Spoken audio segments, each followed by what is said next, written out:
You're very welcome to this ENO webinar on resilient digital infrastructures for emergency management. My name is Freddie McBride and I am Director of Policy and Regulation at the European Emergency Number Association. Next slide, please.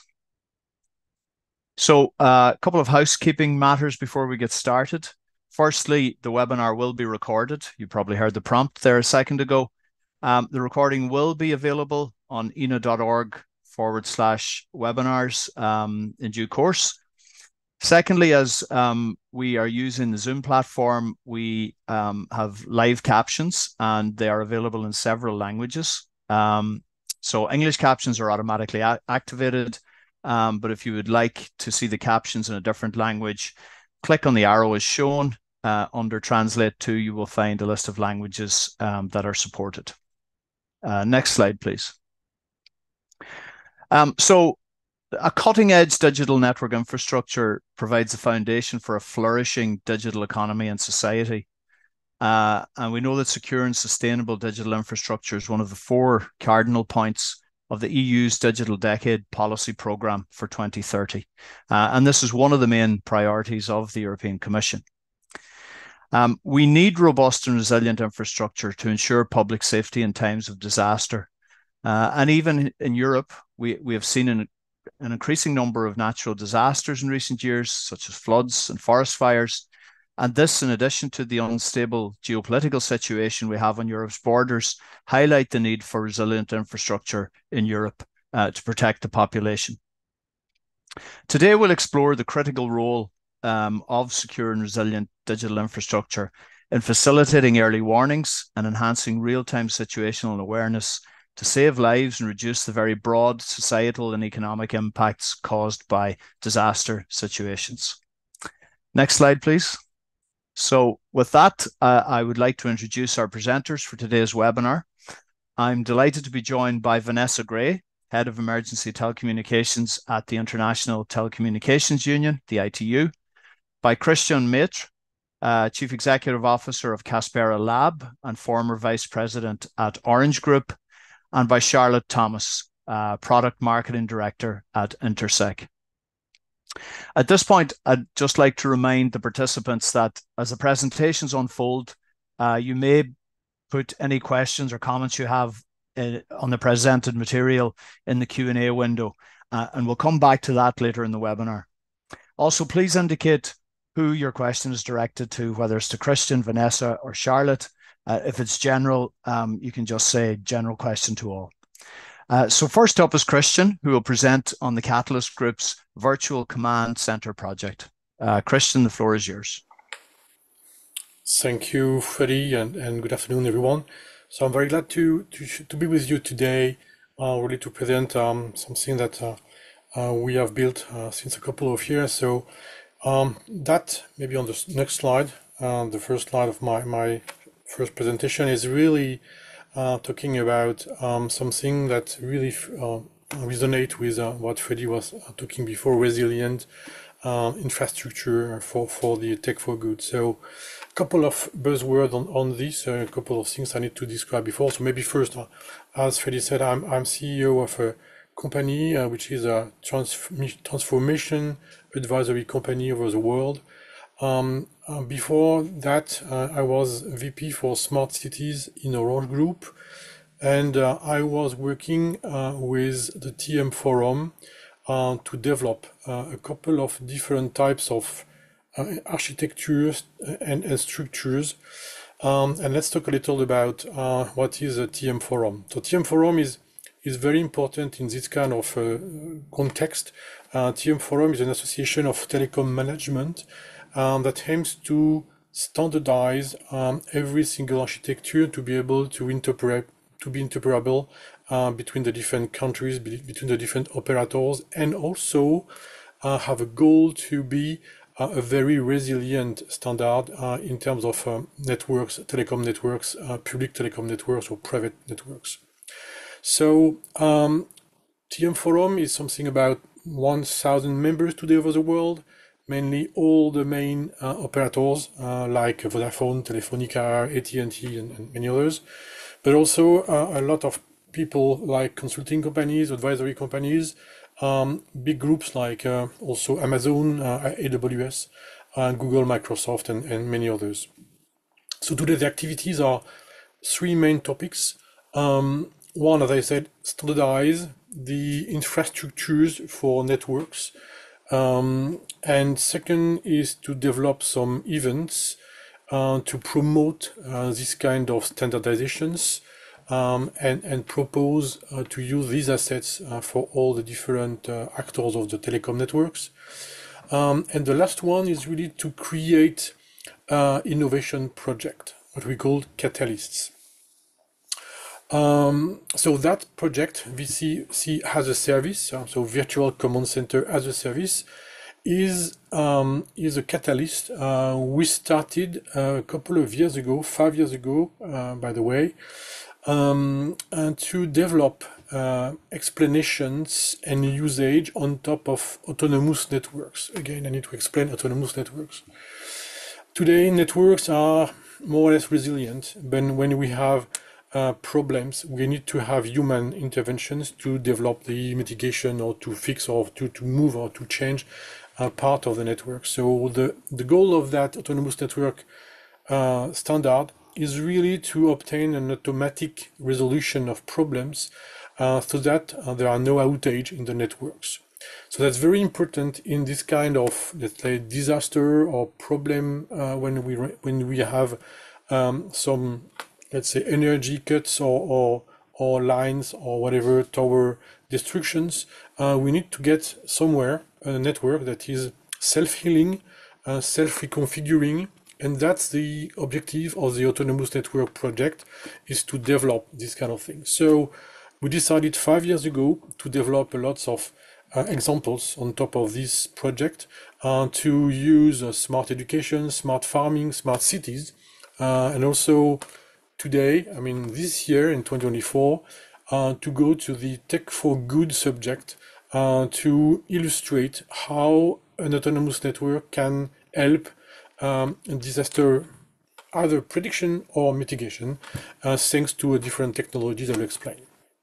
So the principle of this kind of catalyst is to have a list of companies, mainly two types. One type is telecom companies. As we can see on the slide, there is 7 companies like Verizon, Antel, Orange, NTT, and MTN, TIM, and Chunghwa Telecom. So we are very all over the world, from Asia to the US and Africa and Europe.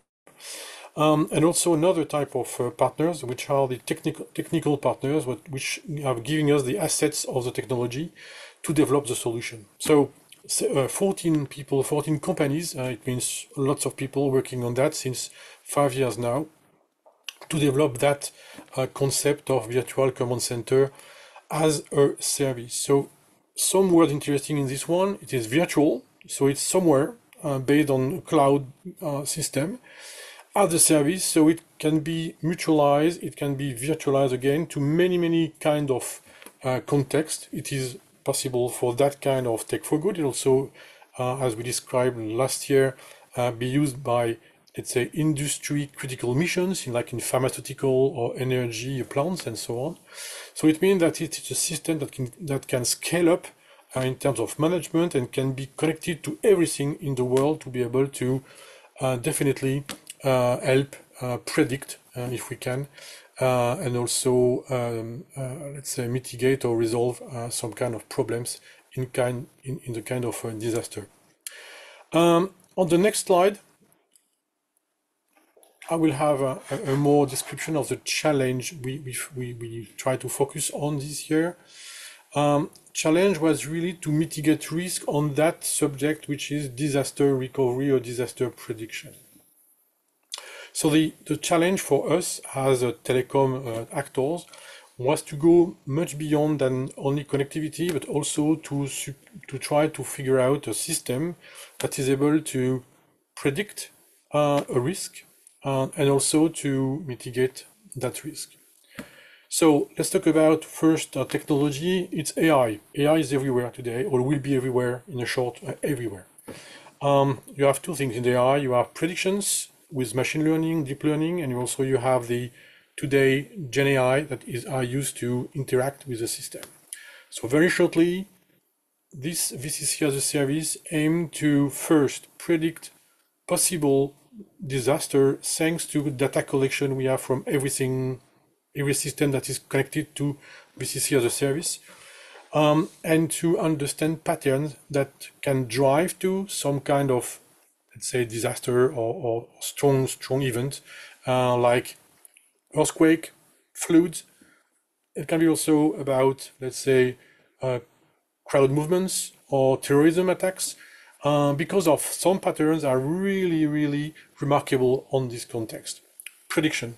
Second one, in terms of AI, it's how to interact in terms of when you are in the hurry of a disaster, you need to be very quick. So not to have long list of different processes on a UE to manipulate for people that are sometimes not that been trained, and so to be able to interact with Gen AI, with prompting, to be able to do that.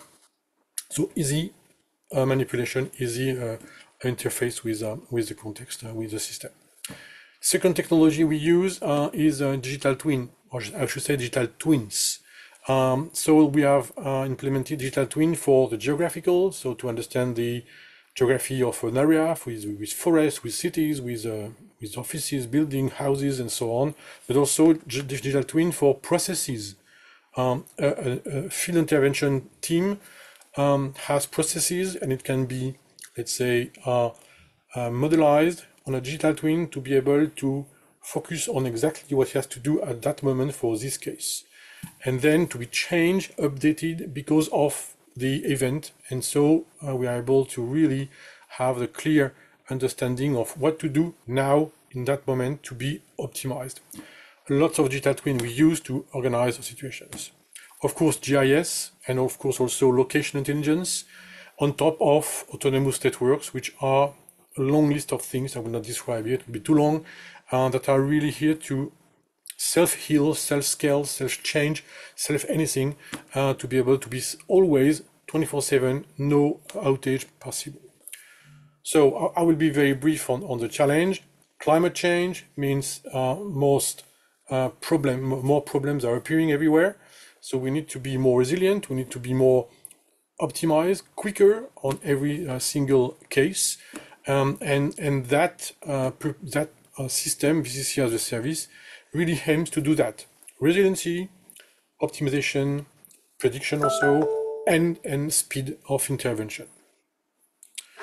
On the next slide, I will show very quickly the organization. Very quickly, I will not be in the details. So as you can see on the screen, there is a lots of different types of, let's say, software or functions on this. So every companies has really given some assets to be able to modelize first and then create the system, which is now like MVP, minimum value product. It runs, it cannot be scaled at the time, it cannot be really implemented, so we need to now focus on implementation. But let's say a short example on this thing. So all the different telecom operators on the bottom of the slide, so Changhua, Verizon, NTT, TIM, and the rest, Orange, and so on, they are all in fact to be partner of that change in their networks to be able to be compatible with autonomous networks, meaning adopt new standards and a new training course for some people, adopt new resources, and so on. That it will be a change. So it's not for tomorrow, little to wait. On the platform we developed, so VCC as a service by itself. So we have lots of different types of systems. Of course, first one is automation. Automation is the base of autonomous networks. Intelligence is the second base of autonomous networks, meaning that automation can be very dumb, but in our case, we develop deep learning, machine learning, to be able to understand patterns and to really adapt the automation to the correct situation. Inventory, performance, as I said, digital twins, to really map the reality, many types of realities, again, geographical, network, processes, people, and so on, which are different types of digital twins.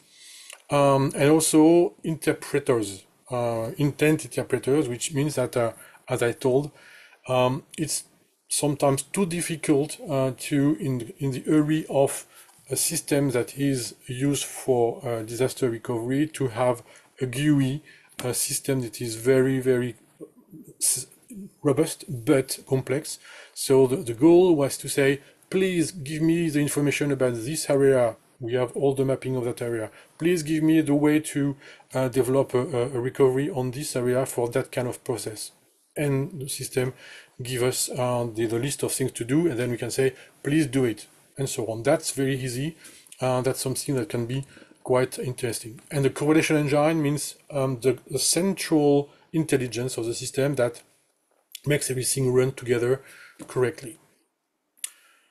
I think I'm finished with that. I will describe later with some screenshot what is exactly, but I will let now the floor to my colleague. Thank you, Christian. As you said, we'll come back to find out a little bit more about the VCC in action later in the webinar. And I don't see any questions, but there will be an opportunity later. So next up, it's Vanessa Gray from the ITU. So Vanessa is going to talk about the ITU's Early Warning for All initiative. Vanessa, the floor is yours. Thank you very much. Can you hear me? Loud and clear. Great. Yes, thank you very much, and in particular for this opportunity to talk about the important UN Early Warning for All initiative. If you can go to the next slide, please. So this initiative was launched by the United Nations Secretary General in March 2022, and the objective of this initiative is to make sure that by 2027, so in not so long time, everyone on Earth should be protected by an early warning system. And what we are trying to do in this initiative is really to make sure that we address all parts of the multi-hazard early warning system value cycle. We have here an image on this slide. And just briefly, so we generally distinguish between these four parts. The first part is on disaster risk knowledge. So that means we need to understand where are people at risk, what kind of risks are they facing. And this pillar in the initiative is led by the United Nations Disaster Risk Reduction Office.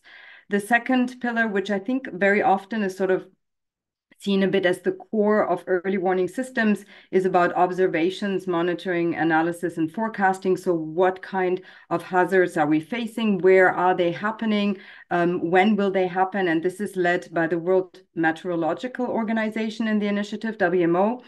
And then once we know that something is happening, we do need to make sure that those at risk can be alerted, that they receive the message and that they understand the message. And this is what we refer to as the Pillar 3 on warning, dissemination, and communication. And so that is the part that ITU, the International Telecommunication Union, is in charge of. And just maybe one word about the ITU. So ITU is the United Nations agency in charge of digital technology, of information and communication technology. So anything that has to do with making sure that people have internet access, mobile phone access, networks, and that they can benefit from the opportunities of these networks. So just to go back to this graphic and to the value cycle of early warning systems, the last pillar is Pillar 4 on preparedness and response capabilities, and this is led by the IFRC, the Red Cross. So this is really about the people. This is to make sure that when people receive an alert, that they know what is happening, that they understand the alert, but also that they were very much involved in the formulation of this alert. And this is really also very, very critical. And I think what's just important here to highlight is that for a country, if we really want to make sure that people are protected, and this is, increasingly important with climate change, and I think this initiative is also a little bit in recognition of the fact that we are failing on climate change mitigation, and so we need to invest more in adaptation. If one of the pillars in this value cycle fails, then the whole system doesn't work, and I think this is really very, very important. If we can go to the next slide, please. I'm not going to go into the detail of these studies, but I think one thing that's just really important to highlight is that it is cheaper and it is a good investment to invest into disaster preparedness. It's cheaper than picking up the pieces afterwards and investing in disaster response. And this is something that we regularly highlight to countries to make sure that, this is where the investments go, but also not just the countries, but also donors, development agencies, and so on. And there's a number of studies that show that, this is a good investment for saving lives, but also for to prevent economic loss. Next slide, please.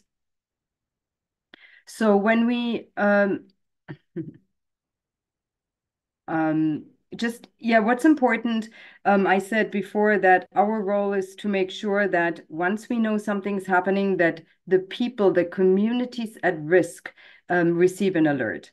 And here what we promote is a multi-channel approach. And what that means basically is just that within a country, whatever communication channel possibility you have, we need to make sure that we use it.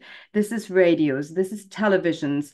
We need to make sure that we use mobile networks, satellite systems, increasingly something that's coming up, social media, but also, for example, areas that are not covered by digital technologies or by mobile networks. If we have a loudspeaker or siren systems, very important. So this multi-channel approach. But at the same time, we also recognize that digital transformation is bringing really, I think we can say, incredible new opportunities to open up new opportunities for this pillar and for this way of reaching people at risk. And this is one of the things that we're really promoting very widely is mobile early warning systems. If we can go to the next slide, please. And this is to make sure that we take advantage of the fact that today, most people in the world are covered by by mobile networks, and also that actually today we know that 8 out of 10 people in the world own a mobile phone. So I always say it's like people having a siren system in their pocket, and we really need to take advantage of that. And that's even true for example, in the least developed countries, we still know that about 60% of the population owns a mobile phone. So we really need to take advantage of this channel. Next slide, please. At the same time here, sorry, this is the slide where we see that 4 out of 5 people in the world own a mobile phone. And again, this is, offers huge opportunities. Next slide, please. And on the other hand, we have these huge opportunities, but we see that we're not taking advantage of them because the very, very large majority of developing countries do not have mobile early warning systems in place. And what we're measuring here, what we're tracking is countries that use either cell broadcast or location-based SMS. And for example, you see in Africa, not one single country that is really taking advantage. What we hear a lot today is that the use of applications. And it is something that we do not really promote as a public warning system because we've seen from some countries that actually have made major investments into applications. They don't work because people need to download them, they need to be updated, and that will just not happen. It happens for some people will do this, but not to reach the large majority of countries. So we do not really promote this. And again, so we have this picture today where most of the developed countries are using mobile early warning systems, but not the developing countries. And this is something that we really are trying to change as a part of our work on the early warnings for all initiative. If we go to the next slide, please. Just very briefly here, for example, we show some of the advantages of mobile cellular systems, especially cell broadcast and location-based SMS.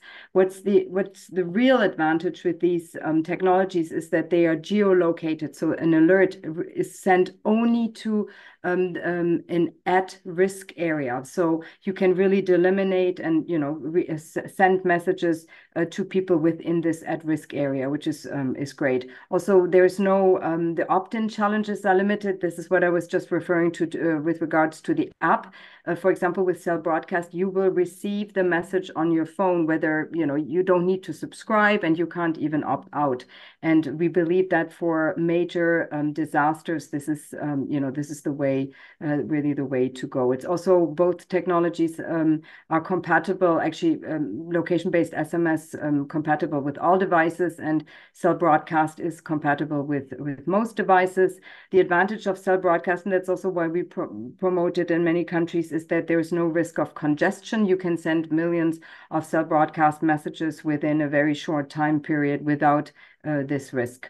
Also, what's good, for example, especially in developing countries, if people, for example, have a phone but they don't have a subscription because they can't afford it, they can't pay for it, they would still receive the cell broadcast message on the phone.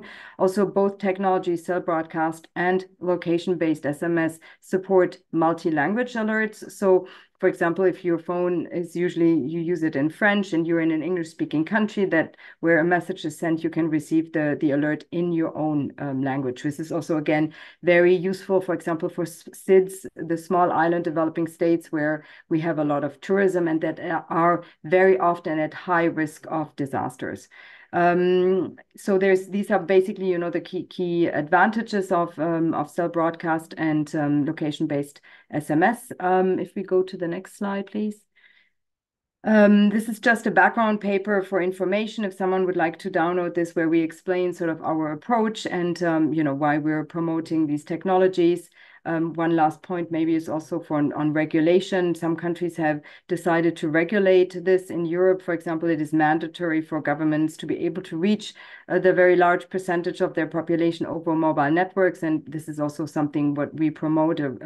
We promote a regulatory approach because very often it is easier than to set up the system where the governments actually need to work with the mobile network operators. Maybe I can say a little bit more about that a bit later. And the last slide, please, is just to highlight that, again, I mentioned ITU is a United Nations agency in charge of digital technology. And what's a bit special about ITU is that we have a very large private sector membership. So, for example, the mobile network operators are our members, satellites operators. And so it's very good because we can bring these different stakeholders together, including in the area of early warning systems. Thank you. Thank you, Vanessa. Certainly the initiative, the Early Warning for All initiative is ambitious, but also very worthwhile. And we will hear from you again later on progress towards achieving the objectives of the initiative. You also mentioned the multi-channel approach to dissemination, and I know Charlotte will talk about that also later. And Charlotte is up next, Charlotte Thomas from Intersec. And she's going to tell us firstly how location data can be used to accelerate disaster recovery while also protecting the population. Charlotte, the floor is yours. Thank you, Freddie. Can you hear me well? Very well. Okay, perfect. Yes, thank you for having us today. As Christian and Vanessa were saying, it's all about being in capacity to predict, detect, and take the right action in the case of managing a crisis. And it's all about knowing what is happening, where it's happening, and who is impacted by the incident and prevent it from becoming a crisis. So here we'd like to focus a bit on how location data has actually emerged as a real pivotal asset in bolstering the situational awareness to really mitigate risk and better respond in terms of crisis. So if you can go next, please. Thank you. So to really fully understand a situation and the severity of an incident, it's very important to take into consideration all the components of the situation. For example, a flood can occur in an uninhabited area. No one is exposed, so it's truly a natural disaster, but the exposition and the crisis severity is less than if it was heavily inhabited area. For another example, you have a nuclear plant. There is a small gas leak, but on top of the gas leak, there is a rain rising in the direction towards a residential area. So it's really the whole components and the 360 awareness which is absolutely crucial and prime to take the right decision and being able to assess the severity of an incident and prevent it to becoming a crisis, and being in capacity to detect what is the weak signal using external factors, and also being in capacity to really address and assess whose population is on site and exposed to that incident in terms of population, but also in terms of infrastructure you want to protect.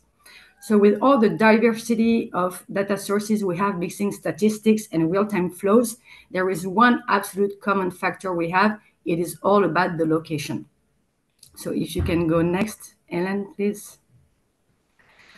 So to have the full understanding of the situation, we have at hand different type of sources of data, which by combining all the sources will enable us to have the global awareness of the situation and prevent it to lead it to a crisis. So we said that the components of a situation are multiple. We have the infrastructures, it's statics, we have the people, the sensors, it's dynamic data, and we also have the hazards. Obviously, those are accidental. And we also have all those data sources illustrating all those different components. And we have, for example, the telco network data, which will enable to have a global view of everybody present on the area and be able to anticipate and understand the presence density, which could lead to creating crowd movements, for example, and making sure we are in capacity to secure and anticipate the ER needs towards the zone according to the people exposed.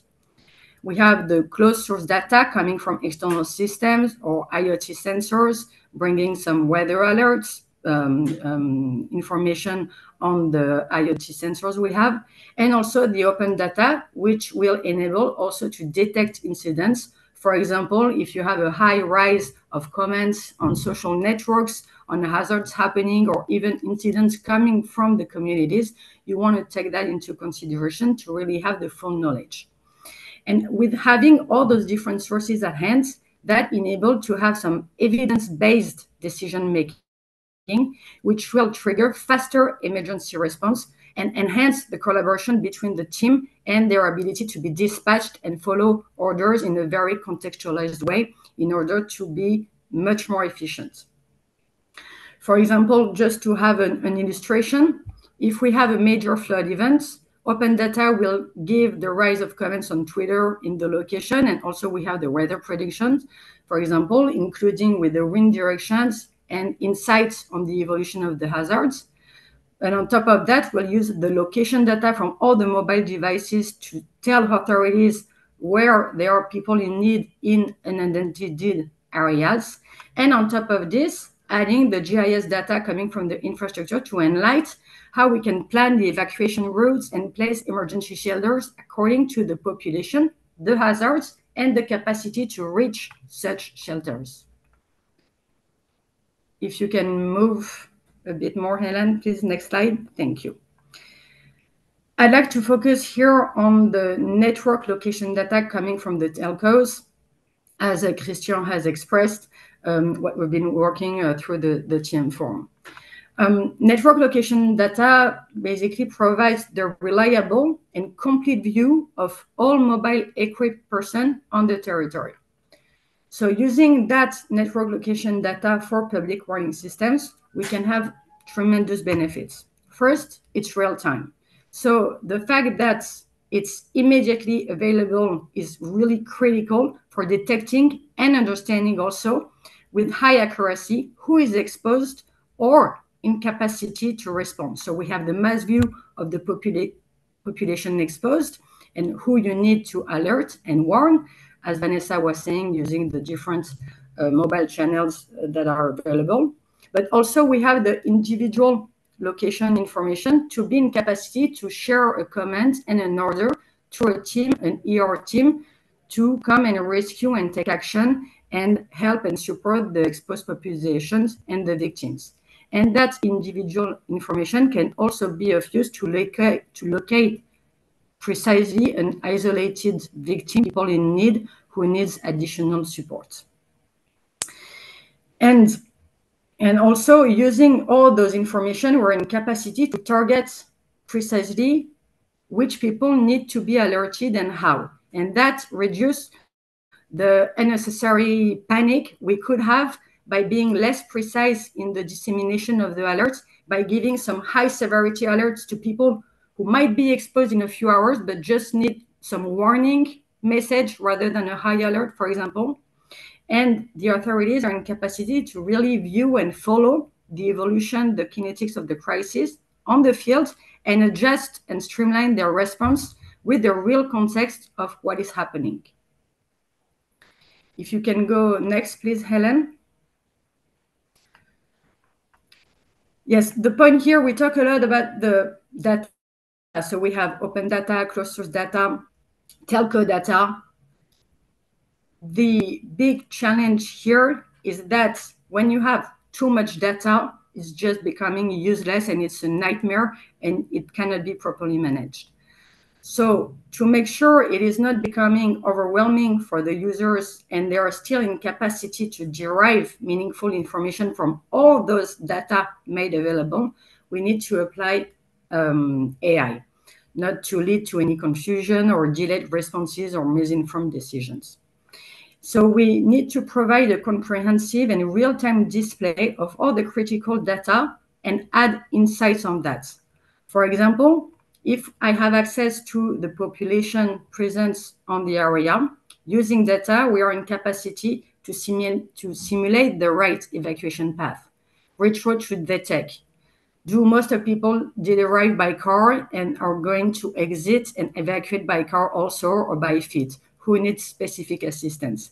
And with that application of AI monitoring, we're in capacity to really take the full benefits of having all the sources of data, make it meaningful, transforming it into real enriched information to activate the right actions towards the population directly for the alerts, and also towards the command center to mobilize the task force. If you can go next, Helen. So it's all back to the 4 pillars of early warning for all initiatives, which Vanessa was presenting, coming from the knowledge, the capacity to ingest all the meaningful data, transforming it and monitoring, analyzing it to information to take the right actions toward the dissemination of the people, and still having the response capabilities managed accordingly to the real-time context, all of that using the location data available. So I'll just be quick, just like to share you some examples. If you can go next, Helen, to see more precisely how we can prevent incidents from turning into crises when we have the right information, the right insights on hand, the full situational awareness. If you can go next. Here I've got a screen. We have some fires which are detected. It can either come from open data, for example, or external systems. And you can see that on an area, on a territory, there is a fire. So you have an incident and you still need to assess the severity of the incident. If you can go next, Helen. Adding on top of that some wind direction, you can already evaluate and have some evacuation plans and see where the situation is going to be more severe. So typically here where you have a fire going north, the north is going to be more exposed than the south that will become a safer zone. If you can go next. You add on top of that the representation of all the people who are present, all the mobile equipped people in real time, being able to see who's going to be at risk and where you can dispatch your forces. But to dispatch your forces and warn the people in the best manner possible, you also need to visualize where the forces are. So if you can go next, Helen. You can add the POIs. That's very static information, located but static. And you can also add the individual location of the different assets on the zone. If you can go next, Helen, please. And here you can see and take the right information. You've got a fire, you've got the wind direction, you've got the POIs, you've got the people who are available to be commanded to act and to come and support. So you need to manage now the dissemination of the alerts and the dissemination of the orders. If you can go next, Helen. And that's where you can draw the zone, taking the full situational awareness of the incident which is happening, you're in capacity to really add those different layers of information, of meaningful information, to act accordingly and send differentiated messages according to the density of the people, according to the needs, according to the evolution of the hazards, and make sure that the response is the most efficient possible one. That's it for me now, and I leave it to you, Freddie. Thank you, Charlotte. I have to say, I think the slides where you overlay the different sources of information are really effective because it's not just about identifying where the incident is, but also where the needed resources to combat the incident are located. And then the data on the other mitigating factors as well, the proximity of population centers, impact of weather conditions. It really helps to build that context and improve situational awareness. And we'll come back to that shortly on how, armed with great situational awareness, how we can manage the alerts to citizens in the most effective way. But for now, we'll go back to Christian and the VCC project. We know now what it is, Christian, and in this next segment, hopefully you'll show it in action. And just before I give you the floor, there's a question from Laurent from Telespazio, and I think you actually will address this question in this part. So the floor is yours. Thank you. Yeah, thanks, Freddie, again. Yes, I will just answer to Laurent at the end of that 3 quick slides. Yeah, so just a few, let's say, slides about how it works. And as you have been seeing in my first presentation, Intersec, so what Charlotte was saying just before, is part of that project. It means that a couple of things that Charlotte was explaining are included in the solution in terms of detection, alerting, and so on. So that's part of completely a part of that. So that's also based on some other big players like Esri about GIS, which give us a couple of data sets to be able to simulate the different events that I can show you after. So as you can see on the slide here, that can be something like that. To be honest, it's not VCC as a service that is displayed here. It's more like a view of the potential things we have in the future. So lots of, let's say, virtual cockpits, dashboards that will be proposed to the different teams that will be used. One service in Virtual Command Center as a service is an instance of that for certain concept or context. The one I will show you here should be something like an instance that has been sold to or proposed to a team that is in charge of the supervision of forest area in California or residential area in California, wherever. The one we got some data sets to be able to simulate things and to really be able to show the different solutions and the different components of that. So it means it's a global one solution based on the same type of things, but we can dedicate one instance to this kind of things, one instance to another one that can be disaster recovery, that can be industry, that can be smart cities, depending on the case. So let's go on the next slide to have the first view of the different dashboard and so on. So as you may maybe recognize on the left side, it's, let's say, first.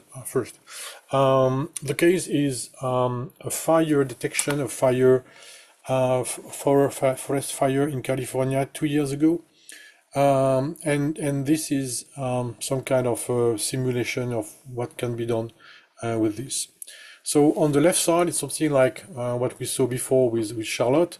Let's say we have a couple of sensors. Sensors can be a typical IoT that can be set everywhere on the place, on just the forest and house, whatever. Just can be also using, let's say, open sensors or sensors that can be opened by some people, individuals, or any kind of people. It can be also what we use in terms of mobile network on the different devices, towers, and so on, that can be used to recognize some kind of different events. Maybe a fire, maybe a flood, maybe whatever. It can be many things. So in a normal case, normal situation, what we will use in the VCC as a center is as a service, is really these three main screens we have now. One in the middle, the most important, is a global inventory based on the different digital twin we have. Typically, normally, there's no red signals on the dashboard. Very easy. As soon as we have some kind of an alert or some kind of maybe an alert, as on the right side, it can be some kind of a flag, red flag that can be raised, and then we pop up the map where the device looks to be maybe a prediction of flood or fire in that case in this area, and then we propose to view the simulation of the, let's say, the area that can be impacted, the risk of failure on that area that can be impacted. So something like if we need to alert population, alert emergency teams, alert medical teams or whatever, we know that because of the wind, as shown in by Charlotte before, we maybe have that red area in case of alerting area. It may be just a prediction, it may be just not an alert, a real alert after that confirmed, but that's what we can have. On the left side of the screen, of course, that's a usual supervision. So you can click on each of the devices. So you have 5 or 6 devices here just for the demo. And then you drill down in the different variables, in the different types of information that this device is able to provide you. So that's very easy, very simple cockpit, but then it's a normal case. Second slide, just a slide after, just a view on what I said before, the use of GenAI. Again, that's more in the normal case, what we call intent-based prompting. It means that all the information I would like to have as a supervisor of a member of the team that is using VCC as a service is able to do this kind of, let's say, dialogue with the system. I should say, hello, can you please tell me what is the service? Are today usable on that area?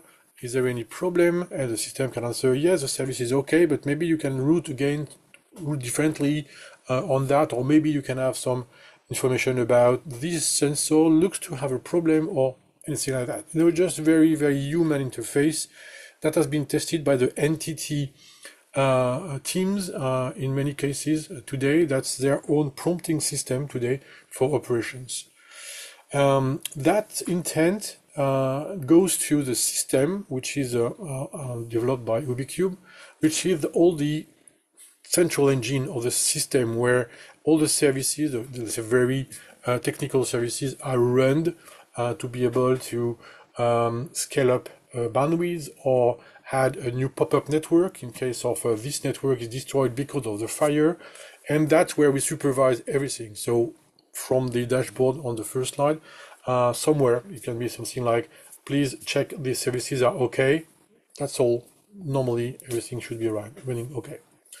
On the next slide now, it's more when there is a problem, when there is an alert on the system.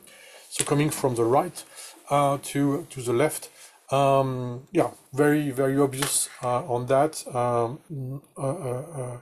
When what I said just before, when an alert is coming on, the alert is triggering a red alert on the map, then you can drill down on the service assurance, meaning all the supervision with all the different dashboards from the other software pieces, and then alerting, running the alerting to the different operations teams on the field, and telling them with the application on their smartphone maybe what to do and where they have to go because of that, and optimize all the time the different perspective of operations. Then checking again on the black one dashboard that the remediation is in place. For instance, we have a fire on that forest. It destroyed a couple of mobile towers, and then we can imagine that routing is not enough, but maybe we can launch something like a pop-up networks, meaning a drone or a balloon that can enable at least emergency teams to have the connectivity to be able to do that, or enables a full network service for everybody to continue, even if some of the networks are temporarily down because of fire, flooding, and so on. So that's in the remediation part. We just supervise, and the system supposed to be up and running all the time. To answer the question of Laurent about power supplies, yes, maybe we don't have all the answers to everything, sure. So that can be something we can also have in mind, that even if we do something like a zero fault, at the end of the day, if the disaster is complete, we may have some problems to be like that. But okay, that's also a question we can address in the future. At least what we can say is that we can manage quickly to send drones, send things that are able to manage the non-outage of the networks. That can be a first solution. After that, of course, there will be some sensors destroyed.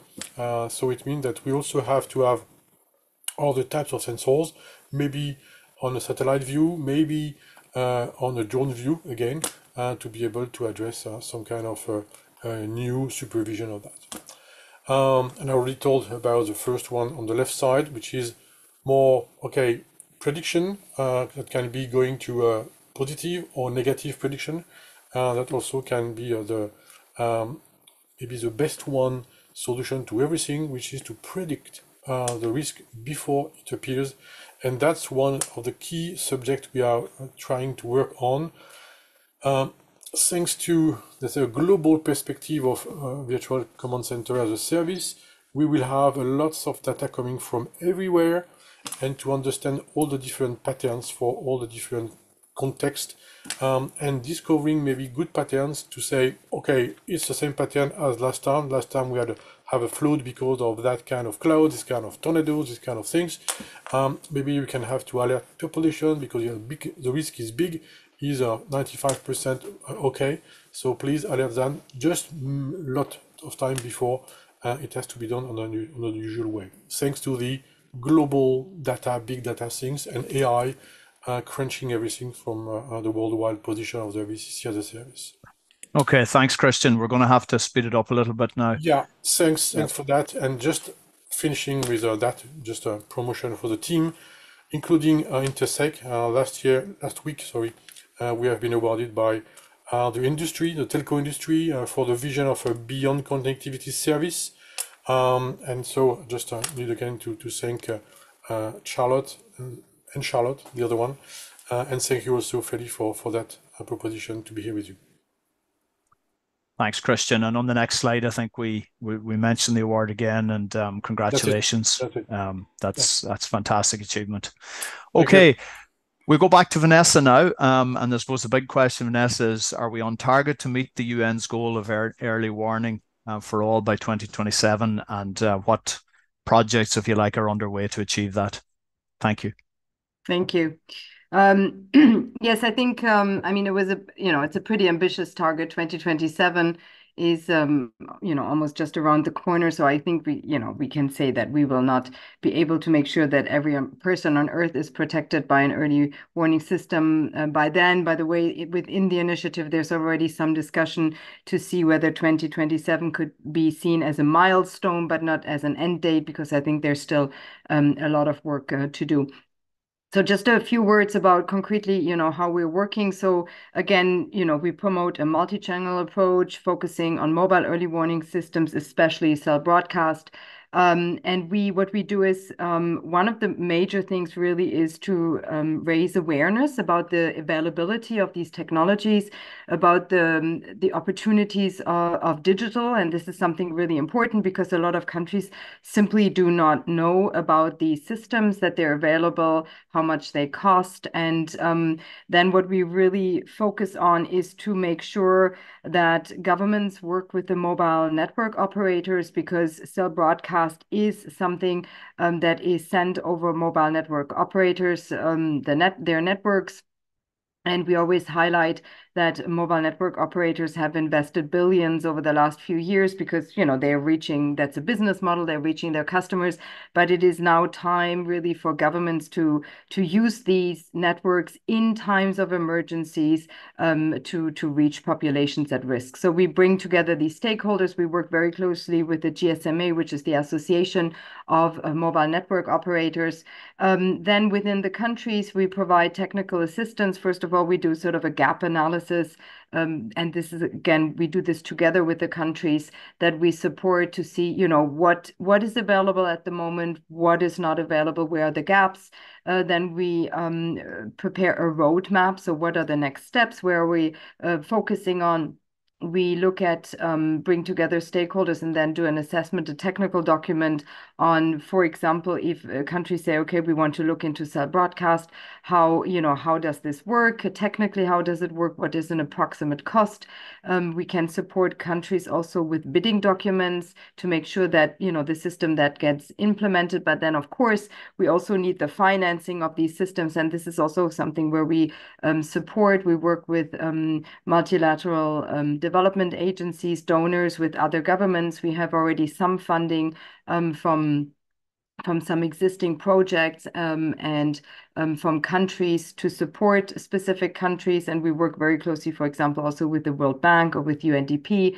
And so we're really trying to bring together these different stakeholders and to support countries. But I think yesterday we had the advisory panel of the Early Warnings for All initiative, and one of the things that was highlighted, which I think is really important, is we need national leadership. Countries need to own this initiative, and it is up to the countries to decide, this is something we want to invest in, because even if we we can find some funding and or co-fund, I mean, there is investment to be made from government in terms of bringing together the stakeholders, discussing with the mobile network operators, looking, for example, into the regulatory approach that I mentioned before. So this is really something, very, very important for us, is the national leadership, and that countries own this initiative. And then I know we're running out of time, but if there's any other questions, please, happy, if reach out, and happy to answer any other questions. Thank you very much. Thank you, Vanessa. So yeah, we're nearly out of time, but I would encourage you all just to stay for another little while, because Charlotte now is going to tell us about, we've heard a lot about the different technical solutions for disseminating early and public warnings. And Charlotte, could you give us some recommendations on the most effective ways in different situations to use these solutions? Yeah, sure. I'll be very fast. Ellen, if you can go straight to the next slide, please. It's true that according to each and every situation, according to the people who are exposed, who need to be warned, the different channels might be more suited than the others, and the combination make also sense. So when you have a limited exposition of population, location-based SMS will be of great use. If you have a wider reach, cell broadcast is fantastic, and the combination of all of them is really the ones which make more sense. Also, according to the capabilities to resend retargeting purposive channels to the people who were exposed, tell them to them that it's safe to go back, which is an important also step within the crisis management and the dissemination and the response capabilities within the crisis. But I would like to move straight to the second one. Helen, if you can go next. As Vanessa was saying, it's very important to have some national leadership. And when you have the no regret approach, being in capacity to disseminate and warn every people exposed on the area, the global satellite, cell broadcast, location-based SMS, radio, TV, all of those channels are absolutely meaningful. But you also have some needs of more specific targeting personalized messages, and I think it's important to note it. For example, in case of a drought, you may want to only to alert with a specific message some farmers. If you have a heat wave, you may want to have a very dedicated message to the elderly people, or to the parents in charge of toddlers going to school to remind them to wear a hat at school. And that's where the local authorities within the national authorities or agencies focusing on a specific hazards may find interesting to add on top of that some more peer-to-peer channel to add on the no regret universal approach of warning dissemination, some more contextualized and personalized information to send them. That was just the point I wanted to share with you. Thank you, Charlotte. Could we go to the next slide, please? And I think that kind of sums up today's webinar. So we explored the virtual command center, a tool that centralizes emergency management by enabling real-time information sharing, efficient resource allocation, and seamless team collaboration. We also discussed the ITU's early warning for all initiative and what the ITU is doing, the efforts they are making to meet that deadline. We talked about the importance of location data to improve situational awareness, and we also highlighted, along with an effective use of those technical solutions for disseminating public warnings before, during, and after events. And it says on this slide, the role of public-private partnerships. And we don't have much time, but I would like to just say one or two things. What role can we play? How do we get cooperation between private and public partners? How do we leverage the respective strengths of private and public organizations to enhance our capacity to respond to emergencies, to mitigate risks, and to minimize societal and economic impact, and of course, ultimately to save lives? And Vanessa touched on some points there. There's a financing side. We do in many cases expect that to come from the private sector. We have the tech innovation side, and we talked a lot about that today, and that's coming from private companies. But then there's there's creating that enabling environment in the different countries. It's one thing to have global initiatives, but we do need to have champions at the national level. We do need to have the legislation and an enabling regulatory framework in place to implement everything that needs to be implemented and put in place the processes and procedures. And I think in that context, this highlights how it is really important that both public sector and private sector actors do what they can and what they should do to make this work. And maybe if I could just open the floor to the panelists for a very brief sum up on this issue on public-private partnerships, if there's anything they want to add. If I can answer you and add a comment here, Freddie, I think it's in continuity with what I just mentioned regarding the channels. The really strengths between public and private will be about the knowledge and the specificities of either the hazard you need to monitor or the specificity of the expectation of the people receiving the alert and being to be put at safe. And that's where having the global approach, as Vanessa was saying, with the national leadership is key, inducing the strengths of the universality coming from the public sector towards the territory and the reach of the people towards the population, including visitors, not only citizens. And that's what they do through early warning system using CVC and LBSMS. And adding on top of that, the private, or not even the private, but some agencies, some closed organizations, which have more specific challenges in terms of context and information to collect, and also to provide maybe more in anticipation also. Thank you, Charlotte. Any other comments before we close? No? Okay. Well, then I would like to say a big thanks to our presenters, to Charlotte, to Vanessa, to Christian, and to all of you for your time and attention this afternoon. Thanks for joining and engaging with these vital topics. A reminder that the webinar presentation deck and the recording will be available on ina.org/webinars in due course. Next slide, please.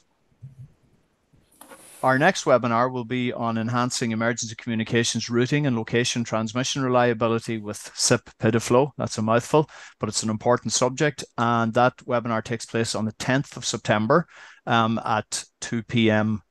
European time, and more details will follow on that. And of course, keep up to date with all ENA activities through our periodic newsletter. And finally, we'll close just by saying, have a nice summer, everyone. Thank you.